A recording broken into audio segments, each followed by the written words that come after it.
Welcome to Women in B2B Marketing, a show where CMOs, VPs of marketing, and all strong women leaders in B2B discuss their top tactics, strategies, and tips for building high-performing teams, leveraging trends, and ultimately rocking their marketing careers. Made by and for women, insightful for all. I'm your host and 15-year B2B marketer, Jane Serra. Let's dive in. Okay. Hi, everybody. Thank you for joining us for another episode of Women in B2B Marketing. I'm super pumped selfishly because I'm meeting someone who I love so much for the first time, and you all get to hear our giddy banter now. This is Tas Bober, who can just be known as Tas, like SaaS. One word, like share, Beyonce, will make it happen. She's the only Tas I know, only Tas on LinkedIn. She is the B2B SaaS digital marketing advisor and founder at Delphinium Solutions. And you must know her by now, but if you don't, follow her. She is the queen of landing pages and very specialized on paid ads or paid media ads landing pages. Everyone, welcome Tas to the show. Thank you so much for joining. Yay. I'm so excited. And like we were talking about backstage before we hit record, I'm on a lot of pods, hashtag humble brag, but there's a few that I'm just so excited about getting on, and yours was one of them, and I've just been dying to get on. We talked about me coming on a couple months ago. We had a lot of like life changes in between, and now we're like, yay, it's finally the right time. So I'm super excited to be here. Tas, one word, share, Beyonce. Yeah, I love it. I feel like you need to pose when you say that. Yeah, like Beyonce. I love it, but thank you so much. Exactly. So one thing I want to get into, we have a million topics to try to cover and cram into today's episode. But I always start out with, how did you get into B2B marketing? And if you could walk us through, I know there's some juicy stories behind the scenes of how you got into consulting and where you are today also. Okay. So getting into B2B marketing was more of an accident. I fell into it. I started my career actually wanting to be a journalist. And my first boss, who was Scottish, Gareth, if you're listening, said, Tas, listen, you're a great writer, but you're going to hate writing for somebody else. So I need you to expand a little bit, right? Which is so opposite of what I'm doing today, which is just narrowing down. But at the time, at the start of my career, I need you to broaden up. I was still in school at the time. You have a journalism degree right now, just broaden up into something and then back up your backup. And best two pieces of advice I got, because the backups that I took were a couple of minors. One was in marketing and the other one was in computer science with a front end focus, which is websites. And my entire career, 15 years later, is very centered around marketing and websites. Yeah. So here I am. So I have him to thank. So thank you, Gareth. Yeah. And the backup your backup. I love that. And that's so you're able to shift and do something you want to do and change things by having these options. Very good advice. Yeah. So he said, you want to give yourself as many options as possible, and then you want to back it up with a hard skill. So writing was one of my skills. And then the other one was something more related to technical marketing. And it served me well because I would consider myself a technical marketer. I am by no means a developer, but do I speak their language? 100%. Do I understand websites and how they function? Do I understand backend tools, why they're important, why we should do certain things? Yeah, absolutely. And that's what it helps me with. That's what took me on this path. And then I'd moved to the US like about 14 years ago. And my first gig was an NBC TV station, and I was writing for them. And I wrote for them for the first year. I wrote all the stories on the website. I worked the overnight shift. Wow. And yeah, I would get submissions from the community. I would listen to the police radar. And then, I would pick up like the hotline. So that was my job, and writing articles for the news. And then after a year, I realized, wow, this sucks. Gareth was right. It sounds so fancy, though. It sounds amazing. It was fun. I worked at the TV station for 6 years, but that first year, I was like, writing these stories, it wasn't my story to tell. And Yeah. so I was just regurgitating what I'm hearing, and it was very like, factual. It's 9:03, police pulled up to XYZ. And I'm just like, okay, whatever. There was nothing fulfilling about that to me. Yeah. But what happened that first year was they had put up this TV behind my desk. And I was like, what's going Yeah. on here? And this was pre GA, pre all of that. And they put up Chartbeat on the back. And it was Yep. real time traffic on the pieces of content I was writing. And instantly, like, I fell in love. I saw the data and I fell in love. And I was like, wow, I wonder where I can get Wow. more of this dopamine hit. And so I went to my editor and I said, I don't want to write anymore. I'm going to leave. I'm just letting you know in advance. And he's like, okay, don't leave the station. There's an opening upstairs in the marketing department. Do you want it? And I was like, okay. Wow. So I interviewed for it, got it, worked in the marketing Wow. department. I was working on the actual website, building ads for our station clients, going with the AEs to talk about digital. And I was so passionate about the Wow. numbers behind that my boss was like, do you want to be an AE? And I was like, yeah, totally. I was so bad at that job. I was so great at hitting my digital numbers. I sucked at selling TV advertising, but it gave me that foundation for being a good marketer because I so strongly empathize with sales. Then when I came out, I'm like, I'm going to do everything I can to help them. And so then I came out, but I just fell into the B2B thing. Every company I got hired into were B2B, and now it's like someone will say Shopify to me and I'm like, I got to head out. Sorry. I do it. E-com, I'm like, see you later. So it's all very B2B focused. And then the back half was in B2B tech, where I led a couple of like digital teams and and then went out into consulting. Wow. So, so cool. How long were you an AE for, like on the sales side? Almost 3 years. Wow. Yeah. So you couldn't have been that bad if you were doing it for 3 years. Yeah. I feel like you're your own worst critic, right? Which we'll get into. You are also. your own worst critic. I think the thing I hated the most was the cold calling, because we were both AE SDR. So we had to do a lot of like outreach. I was great at managing clients and taking care of them and upselling them into digital. I was not good at calling and asking for something. And I don't think it has anything to do with like good at sales or not. I think I just wasn't confident in my abilities, because right now I run my own consulting shop and I'm sales, I'm marketing, I'm operations, I'm all of it. And I get on sales calls and I'm like, let's go. I pull up the stuff and I think it's that piece where I didn't think I was good enough. And so I wasn't good enough. Yes, the mindset. That makes a lot of sense. I'd say if I could go back and change something in my career, it would probably be to do some time in sales. Maybe I still can. It just feels like a weird time to do it now. But just having that exact experience that you can then like, we connect with sales even without that, but you have that validation and like you camaraderie, right? Because you get it because you were there and you get a little bit more of the nuances than you would being a partner of sales. Every company after, best friends with sales. The head of sales or whoever my counterpart was. One company I joined at the same time as the head of North America sales. And we've seen each other through like relationships, children, like all of those things. And we just worked together because we started at the same time. We had no baggage. We both would get in a room and we're like, let's come up with a dead leads campaign.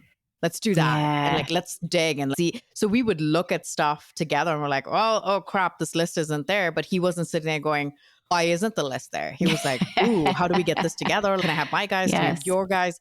And it was the best working relationship I ever had. But it's just a totally different experience. I would 100% encourage everybody to, any marketer who's starting early, try to do a couple of years in sales. It'll rock your world, but you'll have so much perspective that's going to help you from a marketing side. When you tackle that in your career, it's going to be invaluable. experience. Yeah.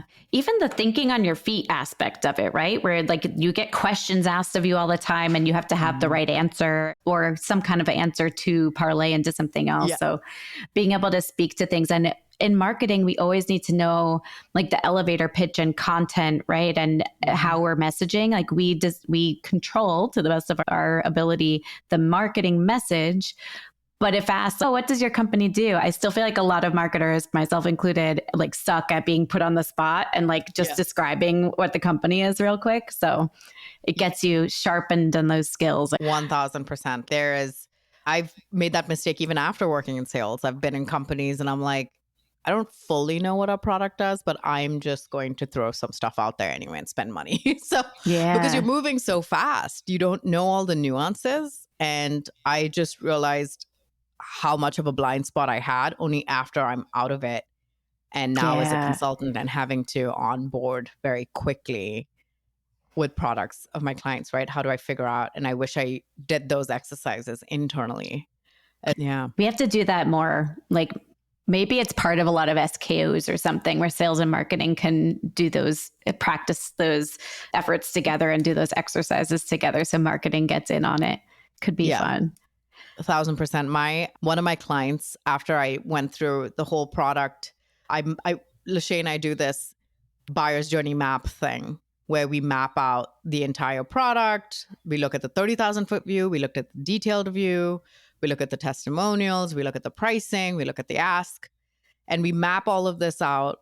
And I always tell people 80% of what I do has nothing to do with landing pages. It's very product marketing, buyer's journey focused first. And I wish I did that internally because I don't think after years working at other companies, I even have the extent of knowledge that I do of my clients' products right now.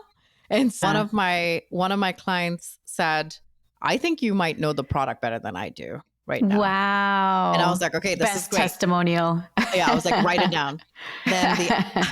And then another one, the head of product, VP of actual product, not marketing, actual product, reviewed the journey. And she's like, look, he's a stickler.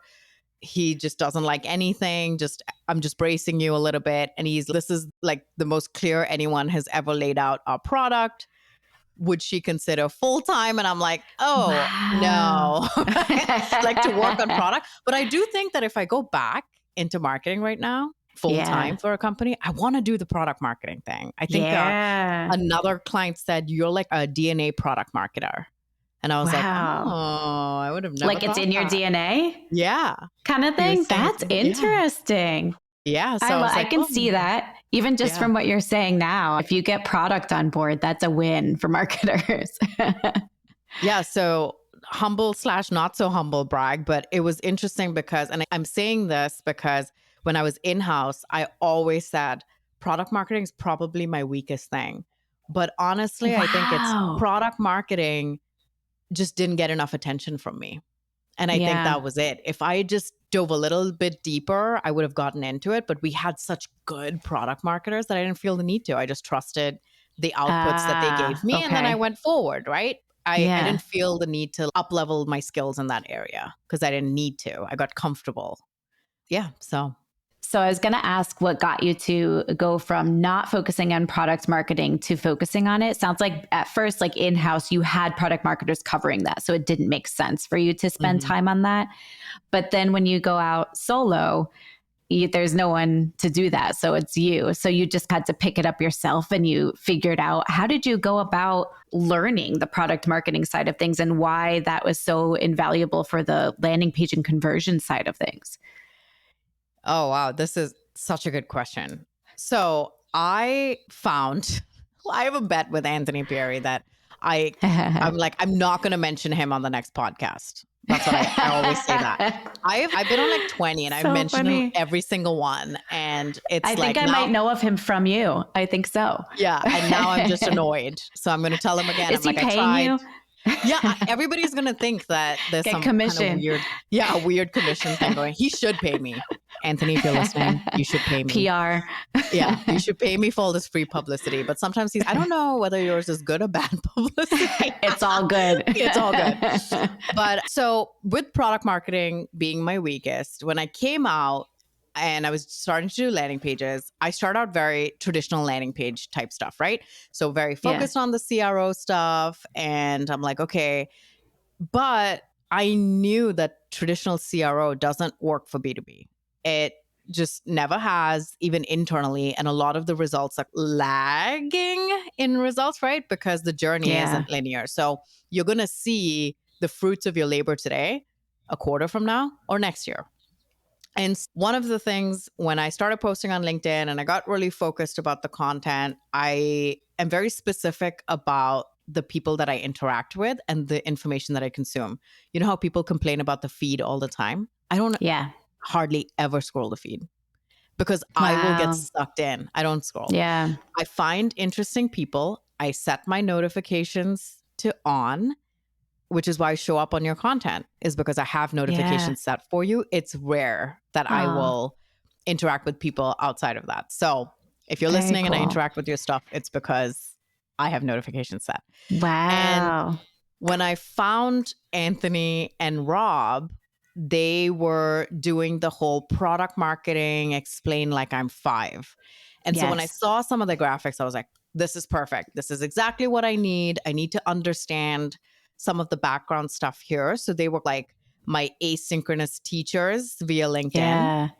Anthony and I have been talking a little bit when I was in-house. And then when I came out and decided to start my own thing, he works as like a I've just volunteered him as an advisor for my business. Yeah. And so we talk periodically, probably every couple of days. We share some insights and stuff like that. Wow. We've co-written posts together and things. So it's just like so cool. fun things like that. Yeah. But he has been there to answer a lot of questions. So him and Rob both, I have questions about them, about something in product marketing. I ask them, we're on a Slack channel together. They respond, they give me some context. So I've done a lot of rapid learning just from their content alone, which gave me those foundations to then step it up each time. And then I realized, wow, I don't even know how I've built successful landing pages in the past, and they've somehow worked without fraction of the information that I have about the product. How I managed to make that happen, I don't know. But knowing the product so deeply and being able to talk about it, either summarize or prioritize or pick the most compelling, I feel like I did myself an injustice internally. And so I'm not a person who's going to sit and like dwell on the past, but I'm like, wow, the quality and output of my landing pages is so highly dependent on the product and the product marketing aspect that it is so embedded in my process now. I spend the first 30 days focused on, we don't even get to the landing pages. Yeah. So that's amazing to just know the ins and outs. There's so many things I want to dive into. One piece is, how do you, running your own business, structure and organize this learning piece and just advancing yourself to fill in these gaps that you not need, but you want in order to accelerate what you're offering to clients, like identifying these challenges and tackling them, prioritizing and getting it all done when there's no one no goals or set goals from somebody above you, right? Like, how do you prioritize? The biggest way is by doing. I will try something with one client. It works or doesn't work, or I get an idea mid-call with them or mid-working through the workspace. I'm like, okay. So for example, in the beginning with this buyer's journey map, I was thinking, okay, it would make sense to do a workshop. So I would tell the head of marketing, hey, bring who you think would, be important to have in this meeting. It could be the head of product marketing, your content manager, whoever, but I wouldn't have more than 4 stakeholders in there because then it just gets too muddled. I had one workshop. Halfway through the workshop, the VP of marketing realized that every one of his team members had a different definition of what we do at the company. Wow. So I could see he was visibly frustrated. So then he tells me, hey, and we'd gone over by a half hour. So the workshop had already gone to an hour and a half. I did not get all the information I needed. I didn't even get through like the top 5 questions. They were arguing Wow. about ICP, arguing a little bit about the product, all of Yeah. these things. And then it ended with him saying, we got to regroup internally and figure this out. And so that initial part that was only supposed to be a one call, and then I'd have everything I needed to go create these landing pages, ended Yeah. up being a long drawn out, like 4-week process of them just internally Wow. regrouping, trying to have another meeting with me. I would just try to schedule with product marketing. It was just so inefficient. I'm like, the biggest thing with being a consultant is also delivering value very quickly. And that dopamine hit of, okay, I've made a good investment, that assurance piece.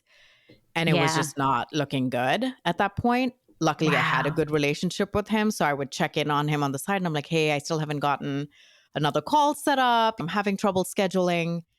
And so I think everyone was getting a little bit frustrated or they were pushing it off because they had other priorities. And I Sure. knew something had to be different.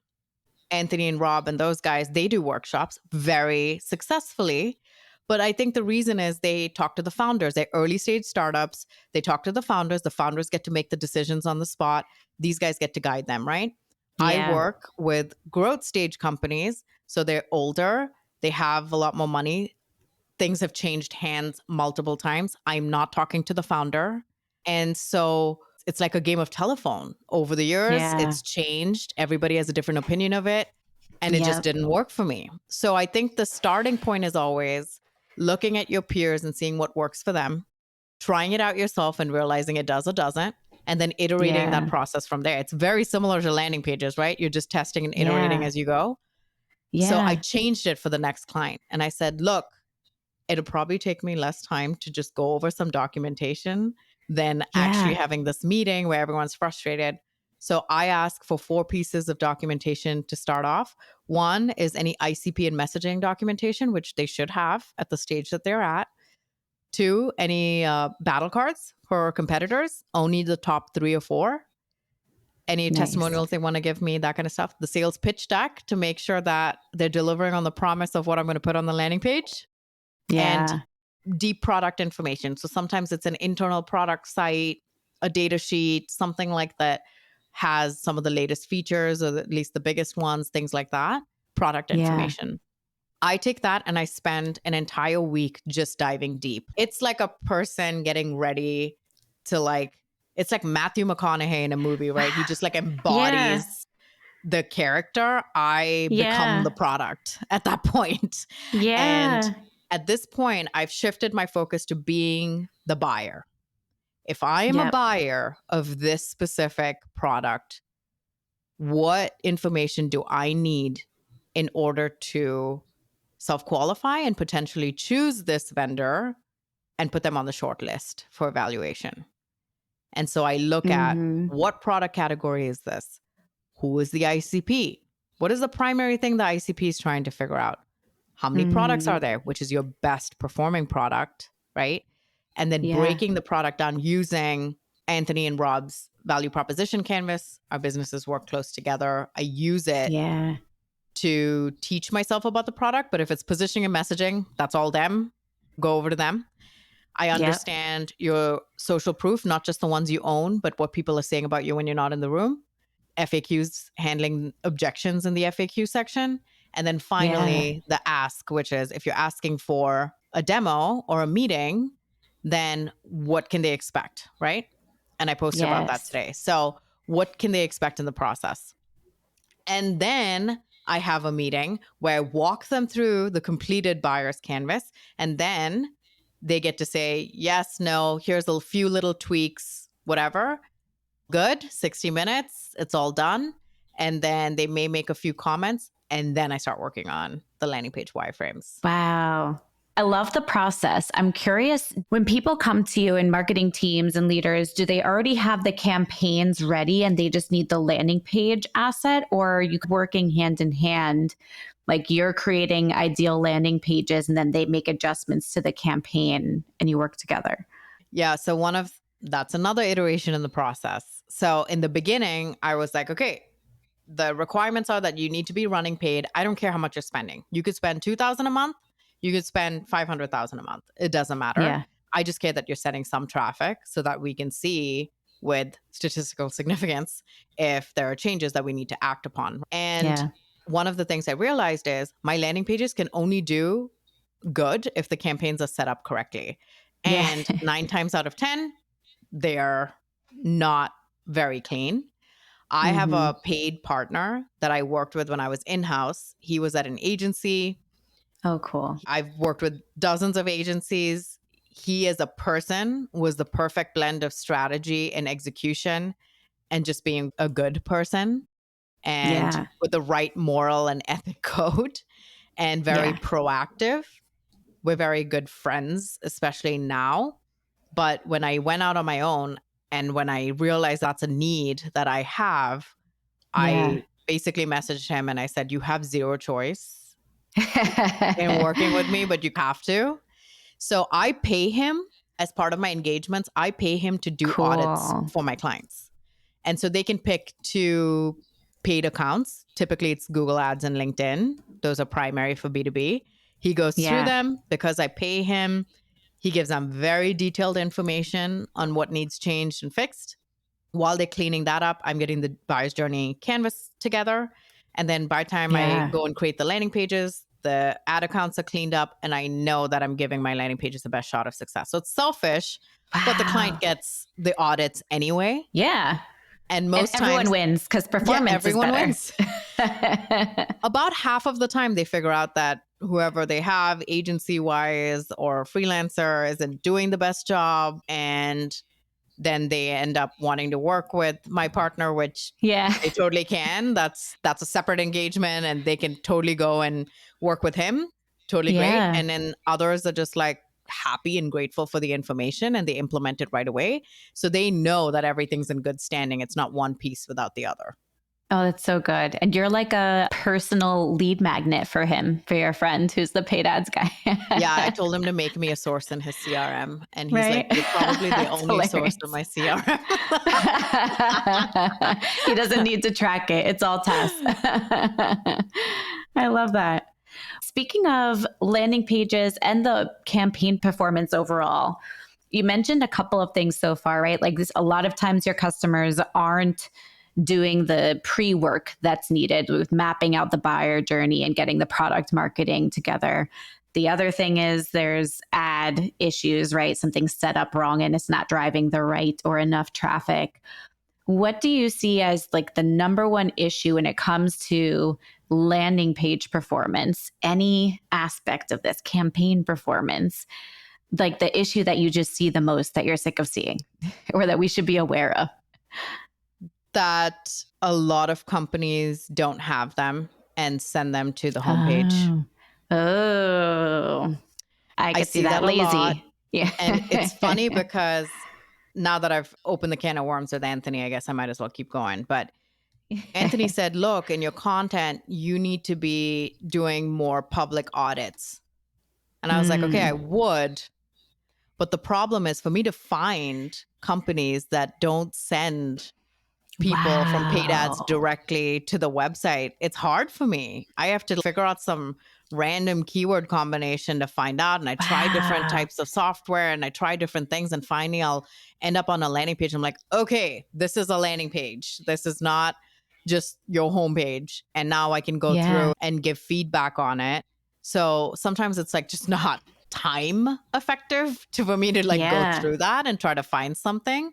So I find that happening a lot where they think that they don't need it. And the only thing that I like to say is then you're not delivering on the promise of your ad, because most of the time your main website is this like stakeholder pot roast and you're just saying a lot of words without saying anything and you can't change it necessarily because you have a lot of stakeholders who are going to be like, what happened to my awards section that you didn't put on there? Exactly. And then HR's like, what about our employee awards? And product is, what about that latest integration? And so someone's got to give, but no one wants to give because everybody thinks that they're the most important, and rightfully. Yes. The other thing is you're getting multiple sources of traffic on that page. So any data analysis you do and any changes that you want to make, the data is skewed because Jane could be in a ICP and she's going there. Jane's mother, who's not in the ICP, could also be going there. And you have the direct traffic, the organic traffic, email traffic, paid traffic. It's just a soup of people, and you're making bad decisions based on bad data and you don't know it. So I'm always suggesting just create this little playground. I always tell marketers, I'm like, what if you had this special place that you could do whatever you wanted? Okay. Yeah. You didn't have to get approval from anybody. You could just play around with the messaging. You could play around with CTAs. You can play around with what value propositions you want to test, all of these things, right? And do it quickly where you're not inhibited. And then you can take that information to your reporting meetings and say, hey, CMO, we tested XYZ proposition. It did exceedingly well. Or this CTA, we should put that on our main website and drive the overall conversion rate up. Yeah. Imagine that. Guess what? It's possible. It's called a microsite of landing pages that's only driven to by a single channel. Yes. I love that. And that was one of the questions I wanted to ask you, right? Is how do you leverage what you're learning or helping guide other channels, right? And other teams within the marketing team of your different clients, and vice versa. Like, how do you cross communicate and make this cross channel outside of paid and beyond? And it's exactly like you're seeing what's working and what's not working, and you can give that feedback to the website team, the SEO team, communications, branding, all of that. Or even beyond that, sales. You can tell sales, hey, this specific value prop is the one that's bringing people in. This specific use case is the one that's generated the most interest. Hey, we put this in the FAQ and people were clicking like crazy on it. Maybe it's something that we should make into a bigger block on the website. What about to product? Hey, product has their own roadmap, right? And you can just say, people are actually most interested in this feature. I wonder if we can pump it up based on this feedback, right? So it's got this trickle effect across the org if you let it. But in no other way or place could you have full control over the dials that you're turning and saying, I have the ability to send my specific prospective customer to this landing page, to this asset of ours, and see just how they interact with it or how it resonates with them. There's no other. Even email lists aren't completely clean. There are people who already know about you. Organic, you're going to get everybody. Direct, you're going to get everybody. Organic, it could be anybody. But with paid, you can actually specifically target a specific company, specific job title at a company, and see how they interact with the page. Wow. It's like a focus group. I never even thought of it that way. If you're doing it correctly, when you're targeting a specific group of people, you're tailoring, like you can test out your message. It's so interesting. I never thought of it like that. Yeah. Very cool. I love that. Before I get into personal stuff, because I want to peek behind the curtain and learn more about Tas as a human being beyond marketing, one last marketing specific question. What are you absolutely done with? What does not work in marketing anymore and you're sick of seeing and you're just over it? I don't know if I'm seeing it a lot because maybe I'm just interacting with super smart people. I just have a good now that you've curated your feed. Yeah, now that I've curated my own feed. But when I was interning at companies, I got a lot of, content syndication is so good. Or like, we're calling it ABM, but it's just display banners or whatever across the internet. And I'm just like, okay, my opinion is that content syndication is just glorified list buying. And we shouldn't be doing that. And it's the same feedback that I get from every company, which is sales always complains that they call up the leads right after they get it from content syndication and they don't ever remember downloading something. And so to trust some of that data, I know that it's cheap. Some aren't cheap. Like we've spent copious amounts of money, but I just don't think that's it. And then the way some companies might measure the attribution part, it gives other channels a bad name because if content syndication is the first initial source and then they're getting credit. Yeah. But it's just like you bought a list and put it in your CRM and now you're taking credit for it. And all the marketing stuff that comes after it is essentially getting discredited when they're the ones that are actually driving the sale. Sick of seeing that. I just really wish we'd Yes. abandon that. I'm And fully then with you. I don't get why content syndication is still a thing. Yeah, I feel like I hear it come up like from not peers, because peers are like, my peers are given this task of, hey, check out content syndication. It's like a box that has to be checked from old school thinking in some cases. It's like, but why? Unless content syndication, unless it can be super disrupted, like it's prime for that and there's a cool way to do it, it just shouldn't be on anyone's list. I'm fully with you. No. And you're taking the word of the vendors as well. It's Yes. like you're telling me that's what's happening, but I just, looking at the data that comes back, there are other signals that would show you that it's perhaps not in the right spot. And I've had that with a lot of like programmatic display, that kind of stuff. There's always signals that it's just some shady stuff. We call them donations. They're not marketing spend, right? And so I just think that you're better off focusing on 2 or 3 key channels and just forgetting the rest. Don't try to do everything all the time. Just get really good at a few things. And also, I don't want to hear the paid is dead thing. I hear that all the time. And I'm like, but here's the problem. Most companies aren't doing it correctly. I'm yet to find a company, big or small, that's doing it perfectly. And so then it's not working because a small nuance can change the trajectory of success. And you have a lot of people who are bad mouthing it and stuff. And I get it. Like I have contrarian opinions. I crap on CRO all the time for B2B. Like I get it. Yeah. But to just say, oh, email is dead, paid is dead. And it's, well, no, I don't know about email. Okay. But I can tell you about paid. And paid isn't dead. It's just you're not doing it correctly. When you're showing an ad and then you're taking them to the homepage, it's not going to work because the ad said something very specific and your homepage is not specific. So you are not delivering on a promise and then blaming the channel. And I love to use this analogy, which is that's like buying a plant, never watering it, and then blaming it for dying. Oh, it's so funny. Right? As a non-green thumb person, I totally get that analogy. I know no one can see this, but my husband's, please put this thing out of its misery. Oh, it has a chance though. It's half green still. It's a snake plant. People are like, how are you even killing this? I'm like, I know. Those are supposed to be the easiest ones. I'm with you, Tas. I have killed a snake plant. So I would probably kill a cactus. It's not cool. Yeah, totally. Oh, that's so funny. I want to dive into so much more on the tactical side. Maybe we should have split this up into part A and part B, like tactical and then personal. But we have a few minutes left. I want to go into this. You said something really interesting to me when we were DMing on LinkedIn. And you mentioned that as women, we can be our own worst enemy. Can you explain that a little bit? Yeah. I can give you some examples too. So first, for anybody who doesn't know, some people are shocked that I didn't grow up here. I did not grow up here. I am half Indian, half Thai. I grew up in India. I lived in Thailand. And then I moved to the US 14 years ago.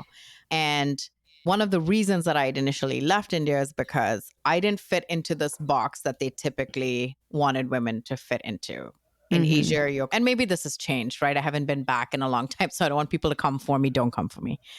But my perception and my experience growing up was I was supposed to be in this box, which is soft-spoken, submissive, obedient, couldn't challenge authority. All things that naturally as a person, I do the opposite. That's not you? I do the opposite. It wasn't well received. And I remember coming to the US for the first time I visited. I was 14 and I look nothing like anybody here. I'm not related to anybody here. And I just felt the most at home because I could be loud and proud myself. And so I knew I wanted to move here at some point because there's still a ceiling. It would just be a lot lower. And over the years, especially in marketing, which tends to be women heavy, but I just had the pleasure of working with more women leaders than men. And my male leaders were amazing. I never experienced Yeah. any problems. They were all encouraging, all helped me significantly on this journey. Also with the women, amazing, right? I've had my favorite boss ever. She and I kind of work together now. She's running her own consultancy. And so it's Oh, amazing. And cool. we've kept in touch over the years. My mentor, Laura Nguyen, please go follow her. She deals with like burnout coaching as a Ooh, VP of marketing. She just quit straight up. cool. And Congrats, Laura. yeah, and now she's a executive coach for women marketers. So she's Very amazing. cool.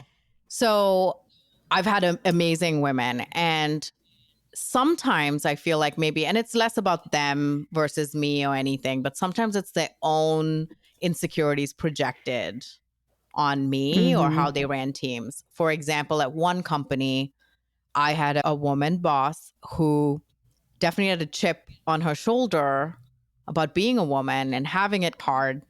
And she was extremely hard on the women on her team versus the men. Wow. And Wow. she would tell us that the reason she'd do that is because she wants to push us to succeed and get thicker skin and things like that. But it wasn't very conducive in the workplace because we wouldn't know what to expect, right? One day she's hot, the Yeah. next day she's cold. I know that the feedback I'm going to get from her is far more aggressive than my male counterpart. So there were things like that where intentioned, but it, I think, made the problem worse. There were other ways. Laura was great at empowering us and coaching us in a positive manner. And I still got the same amount of Yeah. growth than using the negative way to do that and beating someone down. Yeah. So when I left that job, I was so beaten down. I was almost more insecure than I'd ever been. And I'm a generally confident person. It took a lot of like reverse engineering my confidence back into myself. And Wow. so I just realized that's just not a good method by which we can support each other at all. Not something I ever want to do. Agreed. You don't want to beat someone down and then be the one to lift them up that doesn't do anything. That's just a toxic, abusive relationship. Yes. Pretty much the definition of it. Yes. And so that Yeah. was one experience where I was like, wow, like the intentions were there, but it just, the execution was so poor, it had the opposite effect. The second one was we had an amazing relationship and very encouraging, helped build my confidence up, all of those things. But there came a point, at one point, like I have a couple of kids, she has kids too. And I remember fighting for a promotion. And she said, with the promotion comes some responsibilities. And I said, I work all day outside of the 2 hours with my kids. I work the rest of the time. And she said, that's why I waited a little bit before I pursued stuff in my career until my kids got a little bit older. And I was like, well, Wow. I don't like to be told that's the way. I have to choose that I could be a mother and a nurturer. And I just got to make sure that my career is stagnant a little bit and then wait for them to get older in order to take more responsibility. Wow. That was one flag for me where I just realized, okay, we have fundamentally different ideas on how this works. Yeah. And then another piece was an availability piece. And the turning point for me where I knew something in my life had to change was I had taken a break, just a quick vacation, which I hardly ever did when I was in-house. And I took a vacation for, it was actually a medical reason, to take my mother-in-law to surgery. And I was just driving around. It was just really far. And I was driving her around. And I was like, hey, I'm not going to be available, whatever. She was trying to get a hold of me because there was some important like company news.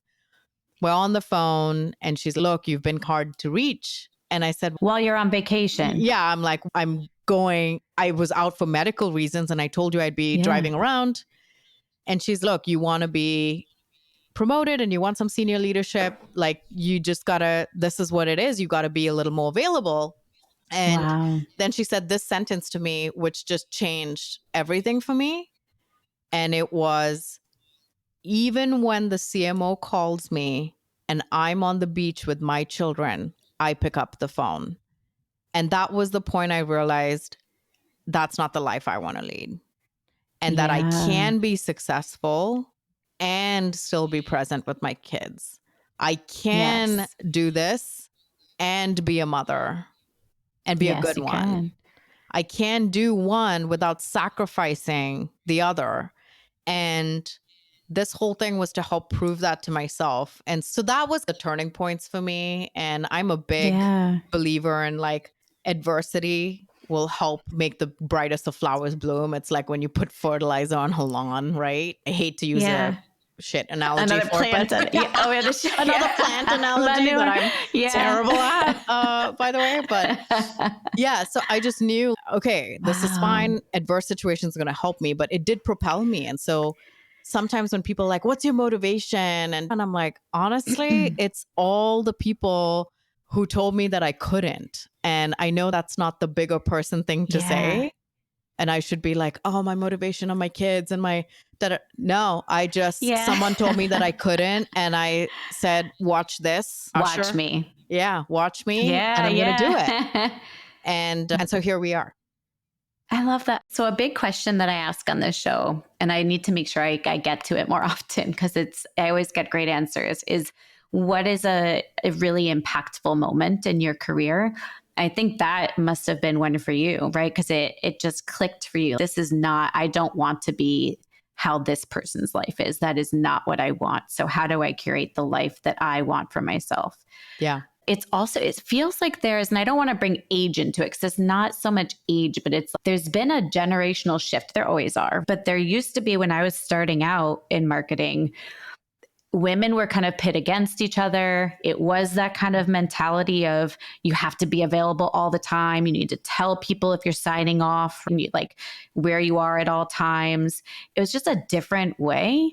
And now it's just so night and day. Like, there's flexibility in your schedule. I don't care if my team is offline. I'm not looking at if it's green and red. I don't care. Mm-hmm. You don't need to tell me when you're stepping out. And I'm not going to call you crazy hours. There's always like outliers, right? If there's a major fire, like I'll text and I'll be like, I'm so sorry, but I'm not going to expect you to pick up on the beach with your kids on vacation or when you're on medical leave, right? Like, there's been a shift, and I've thankfully, for most companies, I can't imagine ever being back in an environment where the expectations were like that former boss. And it's funny because it wasn't always like that. It shifted when after a couple of years of saying yes to everything and and just saying, wow, I have such a good relationship and I'm really happy and everything's good and I'll do anything for my boss because she's amazing and we have a good relationship and I still respect her and she's fine as a person. It's just the minute we had a conversation where I challenged a little bit of, hey, are we still okay for that promotion? Are we still and are we going to backfill my team that I lost and things like that? Some of that wasn't acceptable when it was. So I just realized that things are good while they're good. And the minute you change your tune a little bit, it's like that's when everything changed. And I think that's a real test of any relationship. Is it going to be good even when it's bad? Yeah. Or is it only good as long as you are yes, ma'am? And I think that was the piece for me when I realized, hey, I left a country, my entire home, because I felt like I had to fit into this box. And I realized that the minute I set out, I just have a bigger box here. And I stepped out of it a little bit and asked a question. And it turned the trajectory of our relationship. And yeah, it's just, it's understanding that. And then you just realize the rose colored glasses fell off and you're like, whoa, I am actually in a cage. I'm just, I just didn't realize That's so interesting. Yeah. It's like I'm torn between saying it's like deja vu or is it a little PTSD of, oh no, this is what I was getting away from 14 years ago. Like, why? I don't want this. And in some ways, I'm thinking, okay, I came from an environment where I had that boss was a little more direct but firm and could rip you to shreds at any moment. And then there's the other one that's super nice and has always been generally understanding and supportive. But then there's this other side of that. And sometimes I ask myself, which one's better?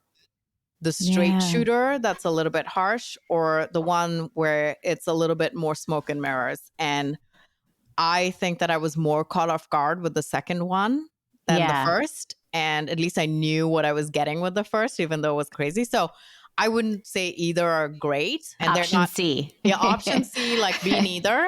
Be honest and transparent and have your team's best interests at heart. And so this is the first time I'm ever talking about it in public. And obviously, I'm not here to like dog on anybody, but those are my but experiences. It's leadership. And I just realized that we got to be the change. And so I know that I will not be that kind of leader. If that ever happens again, I'm not shutting the door to corporate life. This is just a good season of my life right now. And yeah, I think I have a better radar now to pick up on some of the things that I was a little more naive about back then. Yeah. And that's where it is. So there's good support and bad support for women for sure. Yes, completely agree.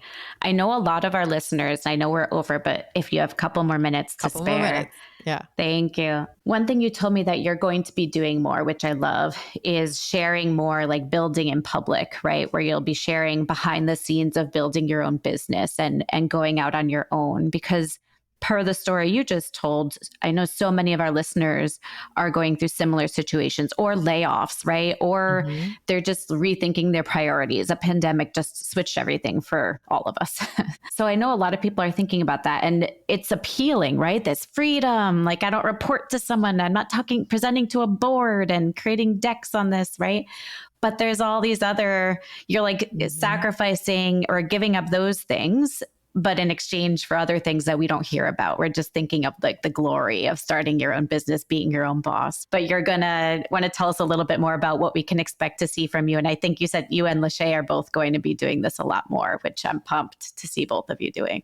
Yeah, she announced it a couple of days ago, and I told her, I'm like, I'm just going to do it and not make it like an announcement. I'm just assuming that you announcing stuff is also semi-announcing it for me. So it's whatever. Huge deal. Yeah, we just like work together on some of that stuff. But yeah, I see a lot of those posts on LinkedIn that's I bootstrap my company from 1 million to 100 million ARR, or my favorite are the ones who have worked at big companies, but they talk about how I took Clary or whatever from like 0 to 200 million. Yeah, you alone, buddy. Really? Yeah. Just something like that as an example. Not, I don't know anybody at Clary to like use that example. Yeah. So there's just a lot of that floating around. And I think that people aren't really honest. And it's the same people who are posting some of those things and like bragging and whatever. And then I DM them because we're talking about work. And then they'll talk about, oh, pipeline's actually been light or the leads have been light. And I'm like, why are you telling me this in the private messages? But out in public, you're like, I have replaced my corporate income. I'm like, really? Have you though? Because you just told me how it's been a shit week. And so I'm just like, there's enough of that. I'm so over the smoke and mirrors and we're doing so much better and quit your 9 to 5 and all of this stuff. And I'm like, no. You need to understand what you're getting into either way. And I talked about this with Dave most recently, which was just don't just go out and quit. You got to make a plan. You got to make sure if you have kids, do you have insurance? Does your spouse work? Like these are things you got to consider. It is not all dandy on this side. There are definitely some upsides. I've made more money than I ever have working in-house, right? Yeah. And that's, yay. But you have back to set up. You are the owner of your own destiny. I had a couple of like really slow months leads wise in May and June. And so something like an algorithm shift where you're like, oh yeah, the algo sucks. That actually impacts someone's business deeply. And so I had like slow down on leads, but at the same time, I'm booked out until September. And so it's just making sure how you're getting through some of those mental hurdles. You're very alone. I'm lucky I created a tribe around the business, other people who are running their own. But if I didn't, it would be very lonely. I find people who are like, I just feel so alone. I don't see anybody. I don't talk to anybody. They don't know like how to niche down, sales decks. Like you're responsible for coming up with your own pitch deck, operations, keeping your stuff organized, knowing what to work on. Like it's not all accounting. Dandy. Yeah. Like the most fun. Accounting. For example, I work 3 days right now. Okay. So when I first say that to you, you're like, oh my God, that sounds amazing. So that's Instagram, Instagram versus reality. Okay. That's LinkedIn is I work 3 days right now and I built a 6-figure business. That's a hook I could use. No, this is the reality. Okay. Which is I work 3 days a week, which means I get Mondays and Fridays with my son. Cool. I get to take him places. I have to check my emails to make sure I'm not missing anything. And then I get 2 hours on each of those days to work on something while he's napping. And then some nights I have to work in the evenings because he's home with me during the day on Mondays and Fridays. So maybe in total, I'm putting in 30, 35 hours like a week into the business, but it's at all odd times, right? It's not, I don't get to log off at 5 and just be like, Fred and compliance can wait till tomorrow. It's not that. If I have to go on vacation, I got to take my laptop because, hey, it's me. Clients still need work done. And they're all very understanding. But at the same time, they're paying me for speed. They're paying me for things their internal teams can't execute and they can't make excuses for. They have to justify ROI to their CFO. So I got to take my computer with me. And no one's looking for me. I can go to Costco at 10 a.m. on Wednesday if I want to. I don't have to tell anybody. Nobody's looking for me. But right, any hour I sacrifice, I have to make up for at some other point because I have people who are depending on me and my income depends on that. So good and bad, gonna share everything. Specifically every Saturday when it's like light reading. So I want to focus on landing page stuff. Obviously, that's the core of my business. That'll be a lot during the week. And then over the weekends, I want to share a little bit more about behind the scenes and do Adam Robinson style. Like I had a crappy third quarter, whatever. Love it. So. Yeah. We need more women doing that to show us like the real behind it. Yes. I feel like so many women, this is a stereotype, just my opinion, but I feel like women, we don't want to show things until they're perfect. That's why there's fewer women on mics and on stages. Like we want everything to be polished versus like the building out loud like Adam does, where he's just like, we fucked up last month and this is what we did. And now we're changing it. Like, you don't really see women doing that. So yes, I'm excited to see you and telling us the real. I wrote down while you were talking, like, you need a show. Maybe you and Lachey can join and do a show, but like real talk with Tas. And it's all just like behind the scenes of everything. It would be so good. Amazing. We do have a couple of things that we're thinking about far into the future. But one of the things we wanted to do, and we came up with this a year ago, but we have a secret ambition that one day if our consulting businesses can run itself, then we want to do more of a media angle and do something called $1 million minority. So if we grow our business to $1 million to actually share with other minorities how they can do the same and then be a mini VC for like small businesses to get them there. Goals. And cool, I said this to Lachey too on her episode, but I like from her and now from you, like I got goosebumps. Like I love that. I have a personal goal very similar in the future because we all know women don't get enough VC money, and they're even though the businesses that are women owned statistically outperform the others. It's just interesting. They don't get, what is it, like 1% or something of VC? It's something crazy, 3% or less of VC funds go to women. So I don't even know the number for minority women. So that's got to be crazy low. So I am so excited for that. I'll put it on my vision board for you guys because I want that to happen. Oh my gosh.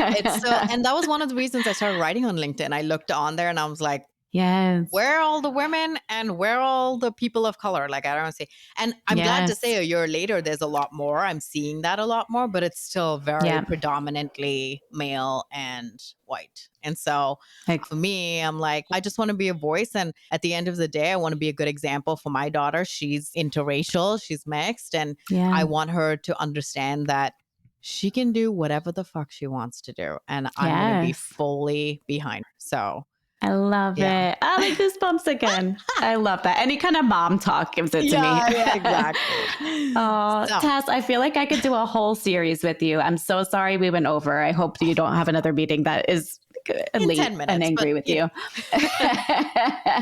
Sorry, but thank you so much. I could talk to you forever. I so appreciate you coming on and talking landing page tips, what to do starting with product, and then your personal journey and things that we need to think about as leaders or managing up to your leader as well, giving feedback, right? So many gems dropped. So thank you so much for spending your time with us. Thank you for having me finally. This was like on my Yay. vision board, and I can just X it off the list now. But have us Yay. back Or together. come on back. Lachey and I should come together. It'll be fun. It'll be like a little Yes, we could do party. a round table. Yeah. I'll have you both on a round table in the future. I have to get those back up. But thank you Amazing. so much. Thank Appreciate you. you. And thank you everybody for tuning in. I assume the best place to find you right now, Tas, is on LinkedIn. Yes.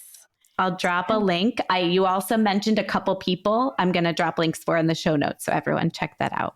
And if you like today's episode, share it with a friend, share it on LinkedIn, tag us, connect with us, and rate and review. It's how we get in front of more people. So thank you all for listening. See you next time.